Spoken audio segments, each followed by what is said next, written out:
வணக்கம். இது people English series. இந்த வீடியோல நம்ம பார்க்க போறது ரொம்ப இன்ட்ரஸ்டிங்கான 2 ஃப்ரேசஸ். தமிழ்ல ரொம்ப காமனான ஒரு ஃப்ரேஸ். எடுத்த எடுப்புல. எடுத்த எடுப்புல ஏன் அடிக்கிற? எடுத்த எடுப்புல ஏன் அப்படி சொல்ற? எடுத்த எடுப்புல ஏன் அபசகுனமா பேசுற? இந்த மாதிரிலாம் நம்ம சொல்லுவோம் இல்லையா? இந்த எடுத்த எடுப்புலங்கிறத இங்கிலீஷ்ல எப்படி சொல்றது? இதுதான் நம்ம பார்க்க போறோம். இந்த எடுத்த எடுப்புலன்னு நம்ம தமிழ்ல சொல்றப்போ நம்ம வந்து 2 விதமான அர்த்தத்துல சொல்லுவோம். ஒண்ணு ஆரம்பத்திலேயே, உடனே இம்மீடியட்டா ஏன் இப்படி பண்ற? அப்படின்னு சொல்றது. இன்னொன்னு இதெல்லாம் நீ செஞ்சிருக்கணும். அதெல்லாம் செய்யாம எடுத்த எடுப்புல ஏன் இப்படி சொல்ற? ஸோ இந்த மாதிரி 2 விதமான அர்த்தத்துல நம்ம சொல்லுவோம். இப்போ ஃபார் எக்ஸாம்பிள் எடுத்த எடுப்புல ஏன் அபசகுனமா பேசுற? அப்படின்றது, இதையெல்லாம் நீ செய்யாம ஏன் அபசகுனமா பேசுற? அப்படி அர்த்தம் சொல்லல நம்ம.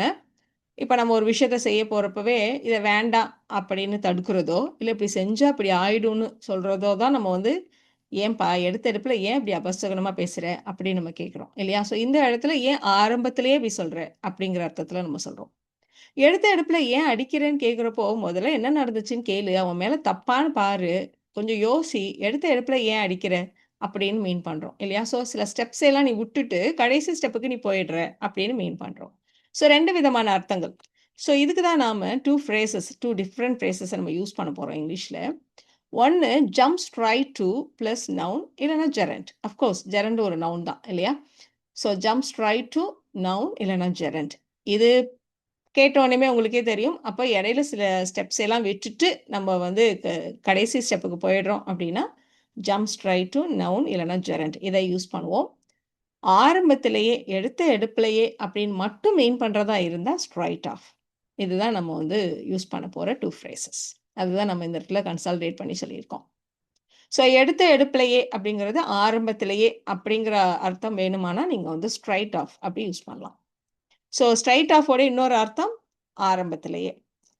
ஆரம்பத்திலேயே அப்படின்னா நம்ம வந்து ரைட் ஃப்ரம் த பிகினிங் அப்படின்னு சொல்லக்கூடாதா? அப்படின்னு உங்களுக்கு தோணும். நீங்க வந்து ஆரம்பத்திலேருந்து இப்ப வரைக்கும் அப்படின்ற அர்த்தம் சொல்றதா இருந்தா, நீங்க வந்து ரைட் ஃப்ரம் த பிகினிங் அப்படி சொல்லுங்க.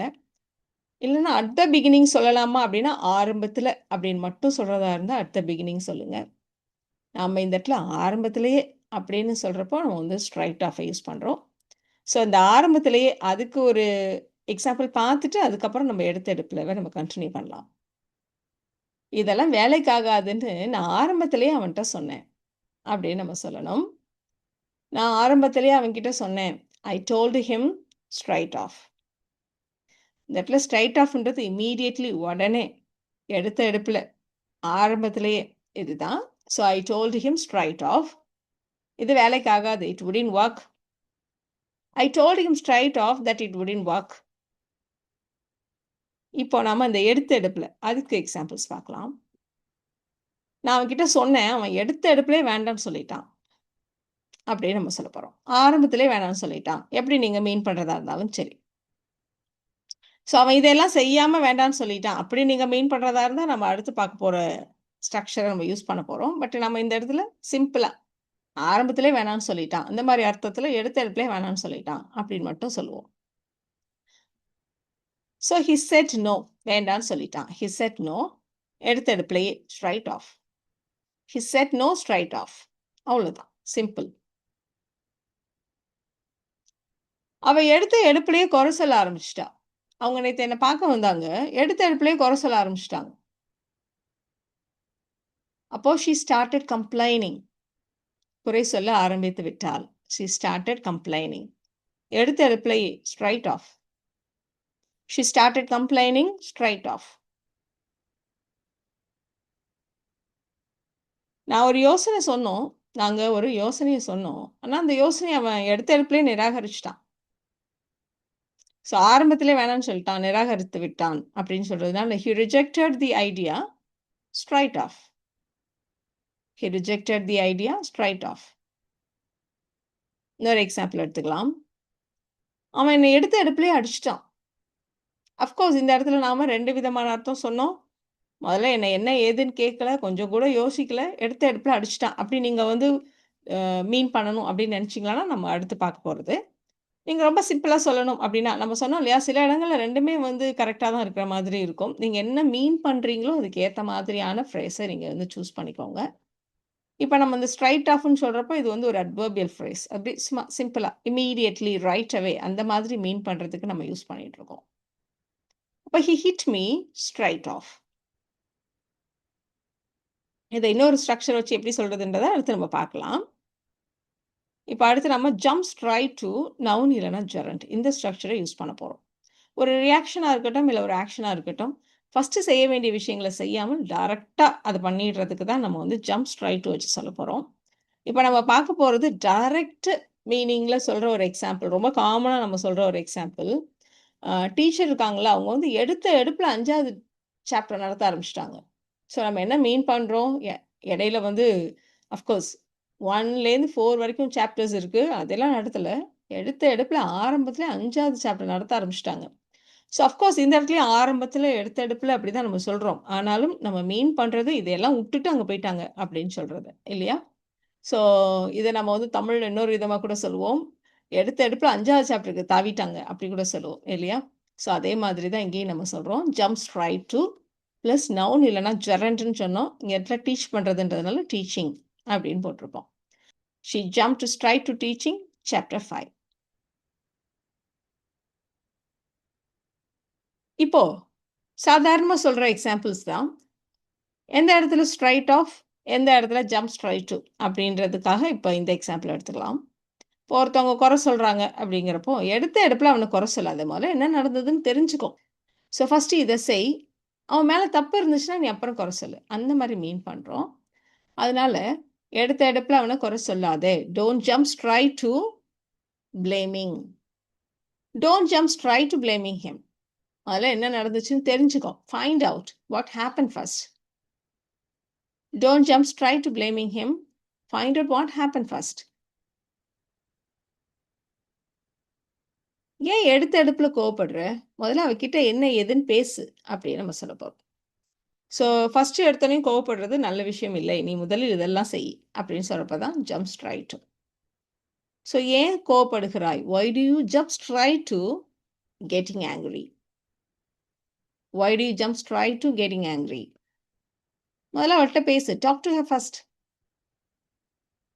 ஈஸியாக இருக்கு இல்லையா? இன்னொரு எக்ஸாம்பிள் எடுத்துக்கலாம். இது ஏற்கனவே சொன்ன எக்ஸாம்பிளில் நம்ம இங்கே எடுத்துகிட்டு இருக்கோம். அவன் எடுத்த எடுப்பிலேயே என்னுடைய யோசனையை ரிஜெக்ட் பண்ணிட்டான் அப்படின்னு நம்ம சொன்னோம். ஸோ இதுக்கு வந்து வேறு எதுவும் அர்த்தம் இல்லை, ஃபஸ்ட்டே அவன் பண்ணிட்டான் அப்படின்னு மட்டும் சொல்கிறதுக்கு நம்ம he rejected the idea straight off அப்படின்னு நம்ம சொன்னோம். இப்போ இதுவே இந்த ஐடியா வந்து என்ன மாதிரி ஒர்க் பண்ணோம், நான் வந்து ஒரு எக்ஸ்பிளனேஷன் கொடுக்குறேன், அதை கேட்காம அவனும் கொஞ்சம் கூட யோசிக்காம நான் சொன்ன ஐடியாவை அவன் ரிஜெக்ட் பண்ணிட்டான் அப்படி நம்ம சொல்கிறதா இருந்தா, செய்ய வேண்டிய விஷயங்களை விட்டுட்டு அவன் டைரெக்டாக ரிஜெக்ட் பண்ணிட்டான் அப்படி நீங்கள் மீன் பண்ணுறப்போ he jumped straight to rejecting the idea.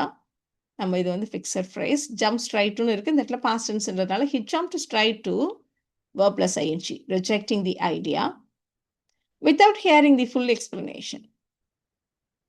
He jumped straight to rejecting the idea without hearing the full explanation. இது நம்ம ஏற்கனவே சொன்ன எக்ஸாம்பிள் தான். எடுத்த எடுப்பில் ஏன் அடிக்கிற, அஃப்கோர்ஸ் நம்ம அடிக்கிறேன்னு ஏன் அடிக்கிறேன்னு கேட்டாலே நீங்கள் வந்து ஃபஸ்ட்டு மற்ற விஷயங்களை எல்லாம் செஞ்சால் என்ன அப்படிங்கிற அர்த்தத்தில் தான் நம்ம சொல்கிறோம். அப்போ why do you jump straight to hitting him? Why do you jump straight to hitting him? இதை நீங்கள் எடுத்த எடுப்பில் ஆரம்பத்திலே அப்படின்னு மட்டும் மீன் பண்ணுறதா இருந்தால் why do you hit him straight off அப்படின்னு சொன்னாலும் கரெக்டு தான். நம்ம ஏற்கனவே எக்ஸாம்பிள் பார்த்தோம் இல்லையா? எடுத்த எடுப்பில் ஏன் அப்படி சொல்கிற அப்படின்னு நம்ம சொல்ல போகிறோம். அப்போ why do you jump straight to, என்ன நடந்துச்சு ஏது நடந்துச்சு, சரியா தப்பா எதையுமே பார்க்காம ஏன் அப்படி சொல்கிற அப்படின்னு நீங்கள் மீன் பண்ணுறதா இருந்தால் why do you jump straight to saying something like that, verb plus ing. அதனால saying something like that. Why do you jump straight to saying something like that? நீங்கள் அப்படியெல்லாம் மீன் பண்ணல, எடுத்த இடத்துல ஏன் ஆரம்பத்திலே அப்படி மட்டும்தான் நான் மீன் பண்ணுறேன்னு நீங்கள் சொல்கிறதா இருந்தால் why do you say something like that straight off அப்படி சொல்லிட வேண்டியதான். அடுத்த எக்ஸாம்பிள் பார்க்கலாம். எடுத்த எடுப்பில் ஏன் அபசகுணமாக பேசுகிற, இதுக்கு ஒரே அர்த்தம் தான்.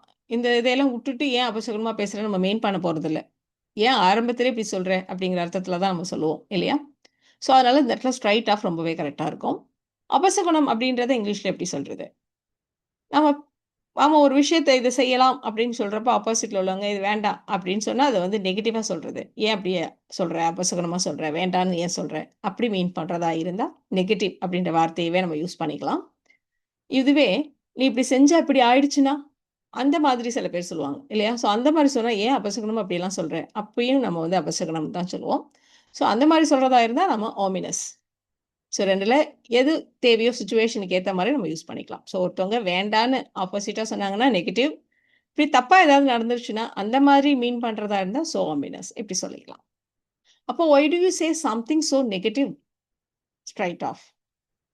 இல்லன்னா why do you say something so ominous? Straight off. So 2 விதமாவும் நம்ம சொல்லலாம். சிச்சுவேஷனுக்கு ஏத்த மாதிரி. இப்போ இந்த சென்டென்சஸ ட்ரை பண்ணி பாருங்க. கான்சிக்வென்சஸ் பத்தி கொஞ்சம் கூட யோசிக்காம, அவன் எடுத்த எடுப்பிலேயே ஒரு முடிவ எடுத்துட்டான். ஸோ நம்ம வந்து சென்டென்ஸ்லயே சொல்லிட்டோம். ஒரு ஸ்டெப்ப விட்டுட்டு, அவன் இத பண்ணிட்டான் அப்படின்னு சொல்லிட்டு. அப்ப நம்ம ஜம்ப் ஸ்ட்ரெய்ட் டூ யூஸ் பண்ணுவோம் இல்லையா? ஸோ ட்ரை பண்ணுங்க இந்த சென்டென்ஸ. அவ எடுத்த எடுப்பிலேயே மன்னிப்பு கேட்டுட்டா. அவ எடுத்த எடுப்பிலேயே என்னோட சீக்ரெட்ட கண்டுபிடிச்சுட்டா. கெஸ் பண்ணிட்டா. இத நீங்க ட்ரை பண்ணுங்க. உங்களுக்கான ஆன்ஸர்ஸ அடுத்த ஸ்லைட்லயே செக் பண்ணிக்கலாம்.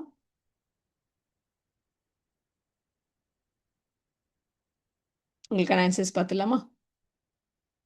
ஸோ நம்ம முன்னாடியே சொன்ன மாதிரி ஒரு ஸ்டெப்ப விட்டுட்டு, அதனால ஹி ஜம்ப்ஸ் ரைட் டூ ஒரு முடிவு எடுக்கிறதுன்றத மேக் அ டிசிஷன் அப்படின்னு நம்ம சொல்லுவோம். அதனால making a decision without considering the consequences.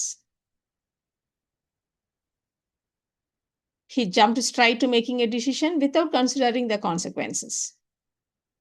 அவ எடுத்த எடுப்பிலேயே மன்னிப்பு கேட்டுட்டா. சிம்பிள். ஆரம்பத்திலே மன்னிப்பு கேட்டா. அவ்வளவுதான். அப்ப ஷி அப்பாலஜைஸ்ட் ஸ்ட்ரைட் ஆஃப்.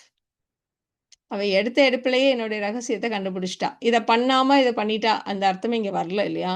ஆரம்பத்திலே அப்படிதான் அர்த்தம். அப்ப ஸ்ட்ரைட் ஆஃப் தான் ரொம்பவே கரெக்ட்டா இருக்கும். அப்ப she guessed my secret straight of.